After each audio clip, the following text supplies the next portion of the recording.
വിശ്വാസ വഴിയിൽ 2 സഹസ്രാബ്ദങ്ങൾ പിന്നോട്ടു പോയാൽ മാർത്തോമാ നസ്രാണികൾ എന്ന് വിശേഷിപ്പിക്കപ്പെടുന്ന ഇന്നത്തെ സീറോ മലബാർ കത്തോലിക്ക സമൂഹത്തിന്റെ ആരംഭം കണ്ടെത്താൻ കഴിയും. AD 52 കൊടുങ്ങല്ലൂർ കപ്പലിറങ്ങിയ തോമാ ശ്ലീഹയാണ് ഈ ആദിമ ക്രൈസ്തവ സമൂഹത്തിന് അടിത്തറ പാകിയത്. കേരളത്തിൽ 7 പള്ളികൾ സ്ഥാപിച്ച് വിവിധയിടങ്ങളിൽ വിശ്വാസ സമൂഹങ്ങൾക്ക് രൂപം നൽകിയ ശ്ലീഹ തുടർന്ന് കേരളത്തിൽ നിന്ന് തമിഴ്നാട്ടിൽ എത്തിച്ചേർന്നു. സുവിശേഷ പ്രഘോഷണത്തിൽ വ്യാപൃതനായിരുന്ന കാലയളവിൽ AD 72 ജൂലൈ 3 പറങ്കിമല എന്നറിയപ്പെട്ടിരുന്ന ഇന്നത്തെ സെയിന്റ് തോമസ് മൗണ്ടിൽ വെച്ച് അദ്ദേഹം കുന്തത്തിനിരയായി രക്തസാക്ഷിത്വം വരിക്കുകയും തുടർന്ന് മൈലാപ്പൂരിൽ സംസ്കരിക്കപ്പെടുകയുമാണ് ഉണ്ടായത്. 2 പതിറ്റാണ്ടുകാലം ഭാരതത്തിൽ വിശ്വാസ പ്രഘോഷണം നടത്തി ഒടുവിൽ സ്വന്തം രക്തം കൊണ്ട് ആ വിശ്വാസം സ്ഥിരീകരിക്കുകയും ചെയ്ത തോമാ ശ്ലീഹായാണ് മാർത്തോമാ നസ്രാണികൾക്ക് വിശ്വാസം പകർന്നു നൽകിയത്. ആ വിശ്വാസവും പാരമ്പര്യവും AD 52 കൊടുങ്ങല്ലൂർ ആരംഭിച്ച് ഇന്ന് ശ്ലീഹ രക്തസാക്ഷിത്വം വരിച്ച മണ്ണിൽ സ്ഥാപിക്കപ്പെട്ട ഹൊസൂർ രൂപതയിൽ എത്തി നിൽക്കുന്നു. തങ്ങളുടെ വിശ്വാസ വീഥിയിൽ 2 സഹസ്രാബ്ദങ്ങൾ യാത്ര ചെയ്ത മാർത്തോമാ നസ്രാണികൾ അഥവാ മാർത്തോമാ ശ്ലീഹായുടെ വിശ്വാസ പാരമ്പര്യം പേറുന്നവർ ഇന്ന് ഈ ആധുനിക ലോകത്തിന് മുന്നിൽ തീക്ഷ്ണമായ വിശ്വാസ സാക്ഷ്യമായി നിലകൊള്ളുന്നു. ആദ്യ നൂറ്റാണ്ടിൽ ചെറു സമൂഹങ്ങളായി രൂപം കൊള്ളുകയും പിന്നീട് ക്രമേണ വളരുകയും ചെയ്ത മാർത്തോമാ കത്തോലിക്കർ പിൽക്കാലത്തെ ലത്തീൻ മിഷണറിമാരുടെ വരവോടെ ഏറെക്കാലം വിദേശ മെത്രാന്മാരുടെ കീഴിൽ തങ്ങളുടെ വിശ്വാസം കാത്തു സൂക്ഷിച്ച് ജീവിച്ചു. പിന്നീട് സീറോ മലബാർ ഹൈറാർക്കി സ്ഥാപിതമായി. സീറോ മലബാർ ഹൈറാർക്കിക്ക് രൂപം കൊടുത്ത അവസരത്തിൽ പമ്പയ്ക്കും ഭാരതപ്പുഴയ്ക്കും പുറത്തേക്ക് അജപാലന ശുശ്രൂഷയ്ക്ക് അധികാരമില്ലാത്ത ഒരു സാഹചര്യം കൂടി ഉണ്ടായി എന്നുള്ളത് ഒരു പ്രത്യേക സാഹചര്യമായിരുന്നു. എന്നാൽ ആ ഒരു സാഹചര്യം മാറ്റിക്കൊണ്ട് പമ്പയ്ക്കും ഭാരതപ്പുഴയ്ക്കും പുറമെ പല രൂപതകൾ രൂപം കൊണ്ടെങ്കിലും ഇന്ത്യ മുഴുവൻ അജപാലന ശുശ്രൂഷയ്ക്ക് അധികാരം നൽകിക്കൊണ്ട് ഫ്രാൻസിസ് മാർപ്പാപ്പയാണ് 2017 ഒക്ടോബർ 9 കൽപ്പന പുറപ്പെടുവിച്ചത് ഹോസൂർ, ഷംഷാബാദ് രൂപതകൾ സ്ഥാപിച്ചുകൊണ്ട്. മാർത്തോമാ ശ്ലീഹായുടെ രക്തം വീണ മണ്ണിൽ ഒരു രൂപത സ്ഥാപിക്കപ്പെട്ടത് സീറോ മലബാർ സഭയുടെ വളർച്ചയിൽ നിർണായകമായ ഒരു വഴിത്തിരിവായിരുന്നു. തങ്ങൾക്ക് വിശ്വാസം പകർന്നു നൽകിയ അപ്പോസ്തോലൻ തന്റെ വിശ്വാസം രക്തം കൊണ്ട് സാക്ഷ്യപ്പെടുത്തിയ മണ്ണിൽ കാലുറപ്പിച്ചു നിന്ന് ലോകത്തിന് സാക്ഷ്യം നൽകുവാൻ സീറോ മലബാർ കത്തോലിക്ക സമൂഹത്തിന് അതോടെ അവസരമായി. ഈ ഹോസൂർ രൂപതയ്ക്ക് വലിയ ഉത്തരവാദിത്തമാണ് മാർപ്പാപ്പ ഏൽപ്പിച്ചിരിക്കുന്നത്. കാരണം തോമാശ്ലീഹായുടെ രക്തം വീണ മണ്ണിൽ നിലകൊള്ളുന്ന സീറോ മലബാർ മക്കള്, തോമാശ്ലീഹായുടെ മക്കള്, തോമാശ്ലീഹായിലൂടെ ലഭിച്ച വിശ്വാസ പൈതൃകം കാത്തു സൂക്ഷിക്കണമെന്നും ജീവിക്കണമെന്നും വരും തലമുറയ്ക്ക് കൈമാറണമെന്നും ഫ്രാൻസിസ് മാർപ്പാപ്പ തൻ്റെ എഴുത്തുവഴിയായിട്ട് നമ്മോട് ആവശ്യപ്പെടുന്നുണ്ട്. അതുകൊണ്ട് ഈ ഹോസൂർ രൂപതയിലെ എല്ലാ വിശ്വാസികളും തോമാശ്ലീഹായുടെ വിശ്വാസ പൈതൃകം കാത്തു സൂക്ഷിക്കാനും വരും തലമുറയ്ക്ക് കൈമാറാനും കടപ്പെട്ടവരാണ്. 1980-കൾ മുതൽ ഇരിങ്ങാലക്കുട രൂപതയിൽ ഭരമേൽപ്പിക്കപ്പെട്ട ചെന്നൈ മിഷൻ 34 വർഷങ്ങൾ നീണ്ട കഠിനാധ്വാനത്തിനൊടുവിലാണ് വളർന്ന് ഒരു രൂപതയായി മാറിയത്. ആ രൂപതയുടെ പ്രഥമ മെത്രാനായി നിയോഗിക്കപ്പെട്ടത് മാർ സെബാസ്റ്റ്യൻ പൊഴൂലിപ്പറമ്പിൽ പിതാവാണ്. ആ രൂപതയ്ക്കും അഭിവന്യ പിതാവിനും സഭയുടെ ചരിത്രത്തിൽ നിർണായകമായ ഉത്തരവാദിത്വമാണ് ഭരമേൽപ്പിക്കപ്പെട്ടിരിക്കുന്നത്.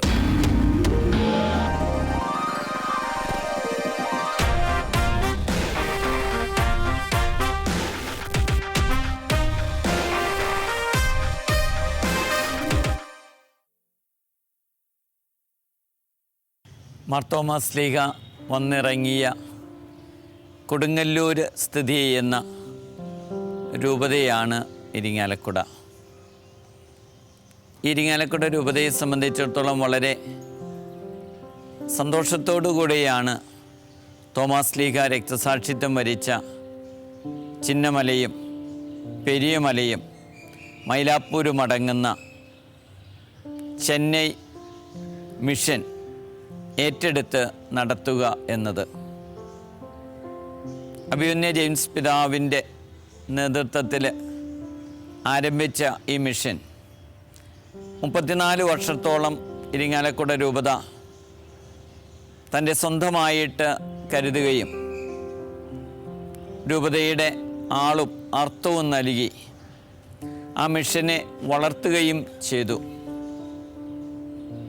അങ്ങനെ 34 വർഷത്തിന് ശേഷം ആ മിഷൻ ഇന്ന് ഒരു രൂപതയായിട്ട് വളർന്നു.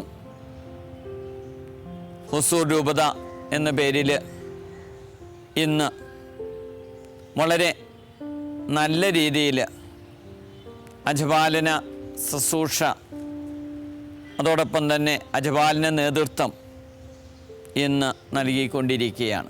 ഇരിങ്ങാലക്കുട രൂപതയെ സംബന്ധിച്ചിടത്തോളം വളരെ സന്തോഷപ്രദമായിട്ടുള്ളൊരു കാര്യമാണ് രൂപത വളർത്തിയ മിഷൻ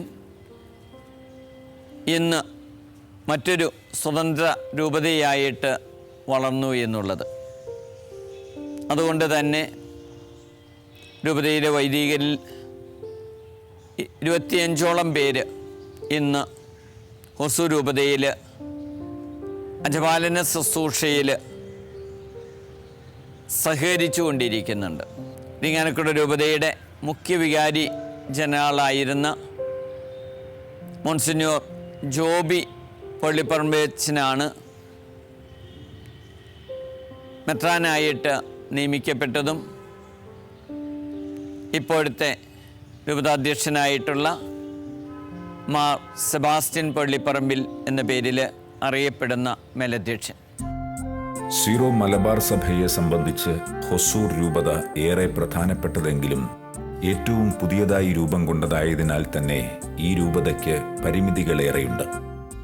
സാമ്പത്തികമായും ആൾബലം കൊണ്ടും ഒട്ടേറെ അപര്യാപ്തതകളുണ്ടെങ്കിലും പ്രാർത്ഥനയിൽ അധിഷ്ഠിതമായ പ്രവർത്തനങ്ങൾ കൊണ്ടും കഠിനാധ്വാനം കൊണ്ടും വളർച്ചയുടെ പാതയിലാണ് ഹൊസൂർ രൂപത. ദൈവത്തിലും ദൈവജനത്തിലും ആശ്രയിച്ചുകൊണ്ട് മുന്നോട്ടു നീങ്ങുന്ന ഒരു രൂപതയാണ് ഹൊസൂർ രൂപത.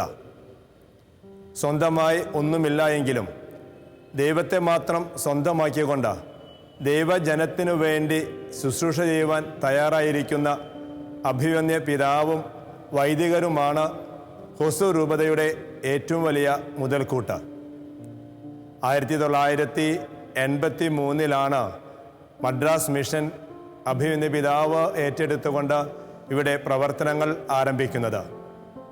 ഞങ്ങൾ അന്ന് മൈനർ സെമിനാരിയിലെ 1ാം വർഷ വിദ്യാർത്ഥികളാണ്. അന്നു മുതൽ ചെന്നൈ മിഷൻ്റെ വളർച്ചയെ സന്തോഷത്തോടെ നോക്കിക്കാണുന്ന വ്യക്തിയായിരുന്നു ഞാൻ. കഴിഞ്ഞ 12 വർഷത്തെ ചെന്നൈ മിഷനിലെ അനുഭവങ്ങൾ എൻ്റെ വ്യക്തിപരമായ ജീവിതത്തിലും അജപാലന ശുശ്രൂഷയിലും ഏറെ സ്വാധീനം ചെലുത്തിയിട്ടുണ്ട്.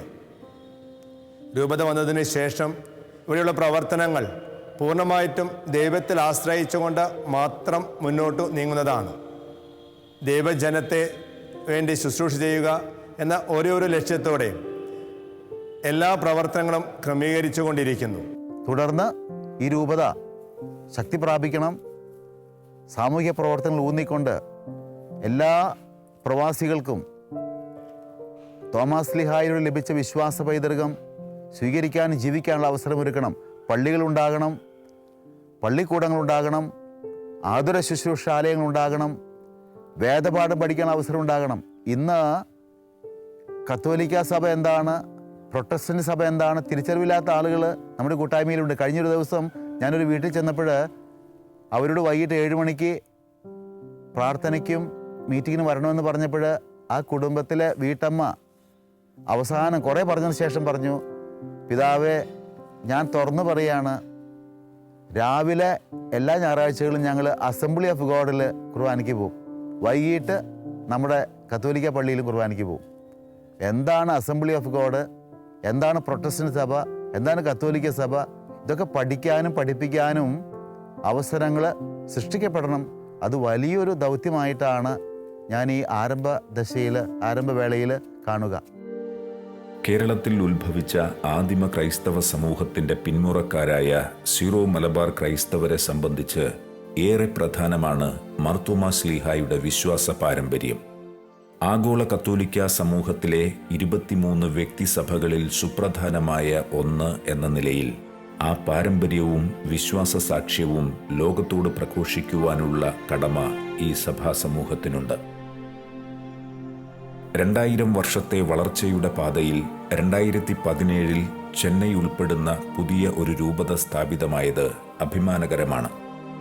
സീറോ മലബാർ സഭയുടെ തനതായ വിശ്വാസ പാരമ്പര്യവും ചരിത്രവും കൂടുതൽ തീക്ഷ്ണതയോടെ പഠനവിധേയമാക്കാനും ഒപ്പം കത്തോലിക്ക സഭയുടെ ഐക്യത്തെ കൂടുതൽ വിലമതിച്ചുകൊണ്ട് ഒരുമയോടെ വിശ്വാസ വഴിയിൽ മുന്നേറുവാനും ഈ അവസരം ഇടയാക്കണമെന്ന് രൂപതാധ്യക്ഷൻ ഉദ്ബോധിപ്പിക്കുന്നു. പലപ്പോഴും തെറ്റിദ്ധാരണ വെളിച്ചത്തിലാണ് റീത്തുകൾ തമ്മിലൊക്കെ താഴ്ന്ന തലങ്ങളിൽ, ബിഷപ്സിൻ്റെ തലത്തിലോ വൈദികരുടെ തലത്തിലോ അഭിപ്രായ വ്യത്യാസങ്ങൾ ഉണ്ടാകണമെന്നില്ല. എന്നാൽ അൽമായയുടെ തലത്തിൽ വേണ്ടത്ര 23 സഭകൾ ചേർന്നതാണ്, വ്യക്തിഗത സഭകൾ ചേർന്നതാണ് കത്തോലിക്ക സഭ എന്ന തിരിച്ചറിവില്ലാത്ത ഭൂരിഭാഗം കത്തോലിക്കർ ഉൾക്കൊള്ളുന്ന ഒരു സഭയാണ് കത്തോലിക്ക സഭ. നല്ലൊരു ശതമാനം ആളുകൾക്കും ഞാൻ നമ്മുടെ രൂപത ആരംഭിച്ച ദിവസം മുതൽ വീടുവിടാന്തരം കയറിറങ്ങുന്ന രീതിയാണ്. ഓരോ ദിവസവും മിക്കവാറും ദിവസങ്ങളിൽ ഉച്ച മുതൽ വൈകിട്ട് 7 മണി വരെ ഒരു 25-30 വീടുകളിൽ കയറി ഇറങ്ങും. ഇവിടെ അത്ര എളുപ്പമല്ല, നിങ്ങൾക്കറിയാം. 500 കിലോമീറ്റർ നീളമുണ്ട് ഈ രൂപതയ്ക്ക്. അങ്ങനെ കയറി ഇറങ്ങിയിട്ട് വൈകിട്ട് 7 മണിക്ക് ഞങ്ങൾ ആ വീട്ടുകാരെല്ലാവരും ഒരുമിച്ച് കൂടും. ഒരുമിച്ച് മാതാവിൻ്റെ മാധ്യസ്ഥ്യം അയച്ചുകൊണ്ട് ജപമാല ചൊല്ലും. അത് കഴിഞ്ഞാൽ 1 മണിക്കൂർ സമയം സീറോ മലബാർ സഭയെക്കുറിച്ച്, കത്തോലിക്ക സഭയെക്കുറിച്ച്, ഹോസൂർ രൂപതയെക്കുറിച്ചുള്ള സ്റ്റഡി ക്ലാസ്സാണ്. ആ ക്ലാസ് കൊടുക്കുന്ന അവസരത്തിൽ എനിക്ക് കൃത്യമായിട്ട് മനസ്സിലാക്കാൻ സാധിച്ചു, ഇതുവരെ 2000-ഓളം വീടുകൾ ഞാൻ കയറി ഇറങ്ങിയിട്ടുണ്ട്. 99% ആളുകൾക്കും കത്തോലിക്ക സഭ എന്ന് പറഞ്ഞാൽ 23 വ്യക്തിഗത സഭകളെ ചേർത്ത് പറയുന്ന പേരാണെന്നും അങ്ങനെ വ്യക്തിഗത സഭകൾ അല്ലെങ്കിൽ റീത്തുകൾ ഇതിനെക്കുറിച്ചുള്ള അറിവ് അല്പം പോലും ഇല്ല എന്നുള്ളത് ഒരു വലിയ സത്യമാണ്. അതുകൊണ്ട് സഭയെക്കുറിച്ച്, നാം ആയിരിക്കുന്ന സഭയെക്കുറിച്ച് വ്യക്തമായുള്ള പഠനം കൊടുക്കലാണ് ഹോസൂർ രൂപതയുടെ ആദ്യത്തെ ലക്ഷ്യമെന്ന് ഞാൻ എളിമയോടെ ഈ അവസരത്തിൽ ഓർപ്പിക്കുകയാണ്. ഒരു വിശാല ദേശത്ത് പതിറ്റാണ്ടുകളായി ചിതറിക്കിടക്കുന്ന ഒരു സമൂഹത്തെ ഒരുമിച്ചു കൂട്ടുക എന്ന ദൗത്യമാണ് ഹൊസൂർ രൂപതയുടെ ഇടയനും സഹശുശ്രൂഷകർക്കുമുള്ളത്. മാർത്തോമാ ശ്ലീഹായുടെ പ്രേഷിത ദൗത്യത്തിന് ജീവിക്കുന്ന സാക്ഷ്യമായി മാറുകയാണ് ഇവരുടെ ലക്ഷ്യം. എന്നാൽ ഏറെ കഠിനാധ്വാനം ആവശ്യമായ ഒരു ദൗത്യമാണ് ഇത് എന്ന് അവർ തിരിച്ചറിയുന്നു. കൂടുതൽ ഊന്നൽ കൊടുക്കുന്നത് അജപാലനപരമായ, കുടുംബ കേന്ദ്രീകൃതമായ അജപാലന ശുശ്രൂഷയ്ക്കാണ്. കുടുംബങ്ങളിൽ ചെന്ന് അവരെ കാണുവാൻ, അവർക്ക് വേണ്ടത് അങ്ങോട്ട് ചെന്ന് ചെയ്തു കൊടുക്കുവാൻ ഒത്തൊരുമിച്ച് നിൽക്കുന്ന 30ഓളം വൈദികരും അഭിമന്യ പിതാവുമാണ് ഈ രൂപതയുടെ ഏറ്റവും വലിയ മുതൽക്കൂട്ട്. ഞങ്ങളുടെ പ്രഥമമായ ലക്ഷ്യം ജനത്തിന് എന്ത് ആവശ്യമുണ്ട് എന്ന് അങ്ങോട്ട് ചെന്ന് അറിയുവാനും അത് അങ്ങോട്ട് ചെന്ന് നിർവഹിച്ചു കൊടുക്കുവാനും ശ്രമിക്കുന്ന ഒരു രീതിയാണ്. ജനം എൻ്റെ അടുത്തേക്ക് വരട്ടെ എന്നുള്ള ഒരു കർമ്മ രീതിയല്ല ഞങ്ങളുടേത്. ജനത്തിൻ്റെ ആവശ്യം തിരിച്ചറിഞ്ഞുകൊണ്ട് അങ്ങോട്ട് ചെന്ന് അവരെ കണ്ടെത്തുവാൻ, അവരെ പള്ളിയിലേക്ക് കൊണ്ടുവരുവാൻ, അവർക്ക് വേണ്ടതൊക്കെ ചെയ്തു കൊടുക്കുവാൻ, വ്യക്തമായ ബോധ്യത്തോടുകൂടെ അവർക്ക് വേണ്ടി പ്രാർത്ഥിക്കുവാൻ ഒത്തൊരുമിച്ച് കൂടുന്ന വൈദികരാണ് ഈ രൂപതയിലുള്ളത്. എല്ലാ ബുധനാഴ്ചകളിലും ഞങ്ങൾ എല്ലാ വൈദികരും ഇവിടെ രൂപതാ ഭവനത്തിൽ ഒരുമിച്ച് ചേർന്ന് ഭക്ഷണം കഴിച്ച് പരസ്പരം ഞങ്ങളുടെ ആശയങ്ങൾ കൈമാറി ചർച്ചകൾ ചെയ്ത് ഓരോ ആഴ്ചത്തേക്കും വേണ്ട കാര്യങ്ങൾ പരസ്പരം ആലോചിച്ച് ഒത്തൊരുമയോടുകൂടെ വൈദിക കൂട്ടായ്മ മുന്നോട്ട് പോകുന്നു.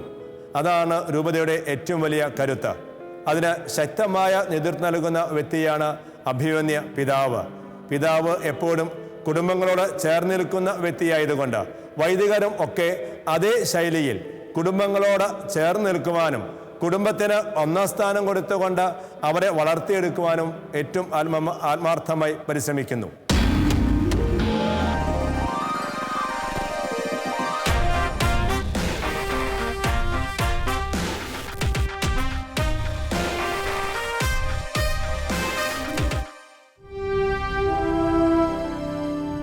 1983 ഇരിങ്ങാലക്കുട രൂപതാധ്യക്ഷനായിരുന്ന പുണ്യചരിതനായ മാർ ജെയിംസ് പഴയാറ്റിൽ പിതാവാണ് ചെന്നൈ മിഷന് ആരംഭം കുറിച്ചത്.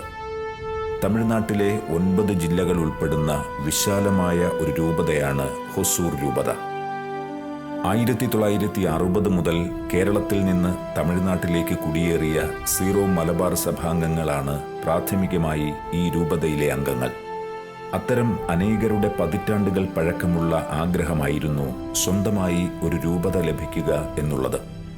ഇന്ന് ഈ വിശാല ഭൂമിയിൽ ചിതറിക്കിടക്കുന്ന ആയിരക്കണക്കിന് വിശ്വാസി കുടുംബങ്ങളെ കണ്ടെത്തുകയാണ് ഇവരുടെ പ്രധാന ദൗത്യം. ഇവിടെ ഞങ്ങളുടെ അടിസ്ഥാനപരമായ ആധ്യാത്മികത എന്ന് പറയുന്നത് ഒരു തരം തെരച്ചിൽ സ്പിരിച്വാലിറ്റിയാണ്. സീറോ മലബാർ കുടുംബങ്ങളെ അന്വേഷിച്ച് കണ്ടെത്തുകയും അവരുടെ ആവശ്യങ്ങൾ തിരിച്ചറിഞ്ഞുകൊണ്ട് അവർക്ക് വേണ്ടത് ചെയ്തു കൊടുക്കുകയും ചെയ്യുന്ന ഒരു രീതി. എല്ലാവരും പള്ളിയിലേക്ക് കൊണ്ടുവരിക എളുപ്പമല്ല. അതുകൊണ്ട് കുടുംബങ്ങളെ ചെറിയ ചെറിയ വാർഡുകളായി തിരിച്ച്, വാർഡുകൾ 2 or 3 ചേർന്ന് കുടുംബ കൂട്ടായ്മകൾ രൂപീകരിച്ച്, അങ്ങനെ ഏതാനും കുടുംബ കൂട്ടായ്മകളെ ഒരുമിച്ച് ചേർത്ത് ഒരു ഇടവക രൂപീകരിക്കുന്നു. ഇനിയും എല്ലാ കുടുംബങ്ങൾക്കും ദേവാലയത്തിൽ വന്ന് ആധ്യാത്മികമായ ശുശ്രൂഷകൾ ലഭിക്കുക എന്നത് എളുപ്പമല്ല. ഒരുപാട് ദൂരങ്ങളിലാണ് പള്ളികൾ പലതും ഇരിക്കുന്നത്. അതുകൊണ്ട് തന്നെ കുടുംബ കൂട്ടായ്മകളിലൂടെ അജപാന ശുശ്രൂഷയ്ക്ക് നേതൃത്വം കൊടുക്കുക എന്നൊരു ശൈലിയാണ് ഞങ്ങൾ സ്വീകരിച്ചിരിക്കുന്നത്. എല്ലാ മാസവും ഒരുമിച്ച് കൂടുന്ന കുടുംബ കൂട്ടായ്മകൾ, ഓരോ വാർഡിൻ്റെയും ആനിമേറ്റേഴ്സ് 2 ആഴ്ച കൂടുമ്പോൾ തന്നെയെങ്കിലും കുടുംബങ്ങളിലേക്ക് ചെന്ന് അവരെ ക്ഷേമം അന്വേഷിക്കുന്ന രീതി. അങ്ങനെ വാർഡുകളിലൂടെ, കുടുംബ കൂട്ടായ്മകളിലൂടെ, ഇടവകയിലൂടെ, രൂപത അധ്യക്ഷനിലൂടെ എപ്പോഴും കുടുംബങ്ങളിലേക്ക് എത്തി നിൽക്കുന്ന ഒരു അജപാന ശുശ്രൂഷ രീതിയാണ് ഹൊസൂർ രൂപത അവലംബിച്ചിട്ടുള്ളത്. അത് വളരെ മനോഹരമായി മുന്നോട്ട് പോകുകയും ചെയ്യുന്നു. 25 ഇടവകകളിലായി ഏകദേശം 2500ഓളം കുടുംബങ്ങൾ ഈ ആധ്യാത്മിക അജപാലന ശുശ്രൂഷ ഏറ്റുവാങ്ങുന്നു. ഇനിയും ഏറെ കുടുംബങ്ങളെ കണ്ടെത്താനുണ്ട്. അച്ഛന്മാരുടെ ദൗർലഭ്യം ഞങ്ങൾക്കൊരു പ്രധാനപ്പെട്ട പ്രശ്നമാണ്. കഴിഞ്ഞ വർഷം ഞങ്ങൾ മൈനർ സെമിനാരിക്ക് രൂപം കൊടുത്തു, പ്രവർത്തനങ്ങൾ ആരംഭിച്ചു. ആദ്യ ബാച്ചിനെ എടുത്തു. ഇപ്പോൾ സെമിനാരിയിലായിട്ട് മേജർ സെമിനാരിയിലും മൈനർ സെമിനാരിയിലും റീജൻസിയിലും കോളേജിലുമായിട്ട് 14 ബ്രദേഴ്സ് രൂപീകരണ പ്രക്രിയയിൽ നടന്നുപോയിക്കൊണ്ടിരിക്കുന്നു. ഇവരൊക്കെ വൈദികരാകുമ്പോഴാണ് വൈദികരുടെ ദൗർലഭ്യം പൂർണ്ണമായും മാറുകയുള്ളൂ. കുറേയും കൂടി മെച്ചപ്പെട്ട ഒരു അജപാലന ശുശ്രൂഷ അപ്പോൾ ഞങ്ങൾക്ക് കാഴ്ചവെക്കാൻ സാധിക്കുമെന്നാണ് ഞങ്ങളുടെ ബോധ്യം. ഹൊസൂർ രൂപത ഔദ്യോഗികമായി പ്രഖ്യാപിക്കപ്പെടുന്നതിന് കൃത്യം 2 പതിറ്റാണ്ടുകൾക്ക് മുൻപ് ചെന്നൈ മിഷന്റെ ഉത്തരവാദിത്വം ഏറ്റെടുത്ത് അവിടെ എത്തിച്ചേരുകയും തുടർന്നുള്ള 9 വർഷം അവിടെ കഠിനാധ്വാനം ചെയ്യുകയും ചെയ്തയാളാണ് പിന്നീട് രൂപതാധ്യക്ഷനായി മാറിയ പൊഴോലിപ്പറമ്പിൽ പിതാവ്. രൂപതയ്ക്കടിത്തറയിടുന്നതിൽ അദ്ദേഹം വഹിച്ച പങ്ക് വളരെ വലുതാണ്. ഒരു തികഞ്ഞ ആത്മീയനും കഠിനാധ്വാനിയുമായ അദ്ദേഹത്തിന്റെ നേതൃത്വം എല്ലാ ശുശ്രൂഷകർക്കും ആവേശം പകരുന്നു. രൂപതയ്ക്ക് നേതൃത്വം കൊടുക്കുന്ന അഭിമന്യ സെബാസ്റ്റ്യൻ പൊഴോലിപ്പറമ്പിൽ പിതാവ് കുടുംബങ്ങളുടെ പിതാവാണ്. എല്ലാ ദിവസവും വീടുകളിലേക്ക് പോയി കുടുംബങ്ങളുമായി ബന്ധപ്പെട്ട് അവരെ കണ്ട് അവരെ ക്ഷേമം അന്വേഷിച്ച് അവരുടെ ആധ്യാത്മിക അജപാലന ശുശ്രൂഷയിൽ പങ്കാളിയായിക്കൊണ്ട് മുന്നേറുന്ന പിതാവാണ്. പിതാവിൻ്റെ ഭാഷ്യത്തിൽ ഒരു ദിവസം 5 വീടെങ്കിലും സന്ദർശിച്ചില്ല എങ്കിൽ അത് ചാവുദോഷമായിരിക്കും. 10 കുടുംബങ്ങളിൽ പോകാൻ സാധിച്ചില്ല എങ്കിൽ അത് പാപദോഷമായിരിക്കും. ചുരുങ്ങിയത് 15 വീടെങ്കിലും ഒരു ദിവസം സന്ദർശിച്ചിരിക്കണം. അങ്ങനെ കുടുംബങ്ങളെ കേന്ദ്രീകരിച്ച് കുടുംബങ്ങളൊപ്പം ജീവിക്കാൻ ആഗ്രഹിക്കുന്ന അഭിമന്യ പിതാവ് തൻ്റെ ജീവിതം മുഴുവനും ആധ്യാത്മികമായ രൂപതയുടെ വളർച്ചയ്ക്ക് വേണ്ടി നീക്കിവെച്ചിരിക്കുകയാണ്. ഏറ്റവും ചുരുങ്ങിയത് ഒരു ദിവസം 3 മണിക്കൂറെങ്കിലും ദൈവസന്നിധിയിൽ ചെലവഴിക്കുന്ന പിതാവ് പിന്നെയുള്ള സമയം കുടുംബ സന്ദർശനത്തിന് വേണ്ടിയിട്ട് ചെലവഴിക്കുന്നു. സീറോ മലബാർ സഭയുടെ തനതായ പാരമ്പര്യമനുസരിച്ച് മെത്രാൻ എന്ന സ്ഥാനം ആധ്യാത്മിക ഉപദേഷ്ടാവ്, ആധ്യാത്മിക നിയന്താവ് എന്ന ഒരു രീതിയാണ് നമുക്ക് ഉള്ളത്. അതേ പാരമ്പര്യമാണ് അഭിമന്യ പിതാവ് തുടരുന്നത്. പ്രാർത്ഥനയ്ക്ക്, കുടുംബ സന്ദർശനത്തിന്, ദൈവജനത്തിൻ്റെ ആധ്യാത്മികമായ വളർച്ചയ്ക്ക് വേണ്ടി ഇതാണ് പിതാവിൻ്റെ മുഖ്യമായ ലക്ഷ്യം. രൂപതയുടെ മറ്റ് ഭരണവും കാര്യങ്ങളും ഒക്കെ വികാരി ജനറൽമാരെയും അച്ഛന്മാരെയും ഏൽപ്പിച്ചിരിക്കുകയാണ്. ജനങ്ങളെ പൂർണ്ണമായും വിശ്വാസത്തിലെടുത്തുകൊണ്ട് ഉത്തരവാദിത്തങ്ങൾ അവർക്കും കൈമാറിയിരിക്കുന്നു. എല്ലാവരുടെയും കൂട്ടുത്തരവാദിത്വത്തോടെ രൂപത വളരെ ഭംഗിയായി മുന്നേറുകയാണ് ഇപ്പോൾ. പിതാവിനെ എനിക്ക് 97 മുതൽ അറിയാം. പിതാവ് ആ കാലഘട്ടങ്ങളിൽ ഇവിടെ വന്ന സമയത്ത് 97 തൊട്ട് 2006 വരെ പിതാവ് ഇവിടെ അച്ഛനായിരുന്നു. ആ സമയത്ത് പിതാവ് എല്ലാ ഭവനങ്ങളിലേക്കും ചെന്ന് കടന്നു ചെന്ന് സന്ദർശനം നടത്തുമായിരുന്നു. അതുകൊണ്ട് തന്നെയാണ് ചെന്നൈ മിഷൻ അന്ന് നല്ലവണ്ണം വളർന്നത്. അതിനുശേഷം പിതാവ് ഇപ്പോൾ ഇവിടെ വന്നു.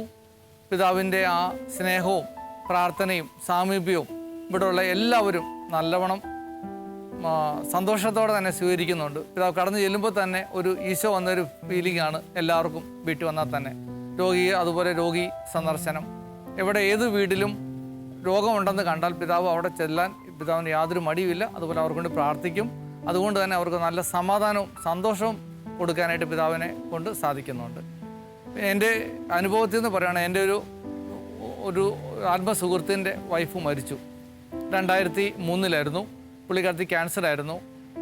പുള്ളിക്കാരത്തി മരിക്കാൻ വേണ്ടി ഒരുക്കുകയും ചെയ്തു. രാത്രി 1 മണിക്കാണ് മരിച്ചത്. പിതാവ് എന്നെ വിളിച്ചു. ഞങ്ങൾ ഒരുമിച്ച് പോയി രാത്രി തന്നെ ബോഡി എടുത്ത് വീട്ടിൽ കൊണ്ടുവന്ന് പിതാവാണ് എല്ലാ കാര്യവും നടത്തിയത്.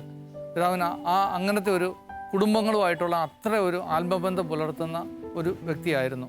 അതിന് തന്നെ ഏറ്റവും ഹൊസുരൂപത്തേക്ക് യോജിച്ച വ്യക്തി എന്ന് തന്നെ പറയാം നമ്മുടെ സെബാസ്റ്റ്യൻ പിതാവ്. മാർത്തോമാ ശ്ലീഹായുടെ നിണം വീണ മണ്ണിൽ മാർത്തോമായുടെ മക്കൾ പ്രേഷിത ദൗത്യം ആരംഭിച്ചിട്ട് 4 പതിറ്റാണ്ടുകളോടടുക്കുന്നു. ചിതറിക്കിടക്കുന്ന ഒരു വലിയ വിശ്വാസി സമൂഹത്തെ ഒരുമിച്ച് കൂട്ടുകയും ശക്തമായ സാക്ഷ്യം നൽകി ലോകത്തെ ക്രിസ്തുവിലേക്ക് ആനയിക്കുകയുമാണ് ഈ പ്രേഷിതരുടെ ദൗത്യം. അഭിമന്യ പൊഴോലിപ്പറമ്പിൽ പിതാവിൻ്റെ ആത്മീയ നേതൃത്വത്തിൽ ഈ ശുശ്രൂഷകർ തങ്ങളുടെ വലിയ ലക്ഷ്യങ്ങളിലേക്ക് അടുത്തുകൊണ്ടിരിക്കുന്നു.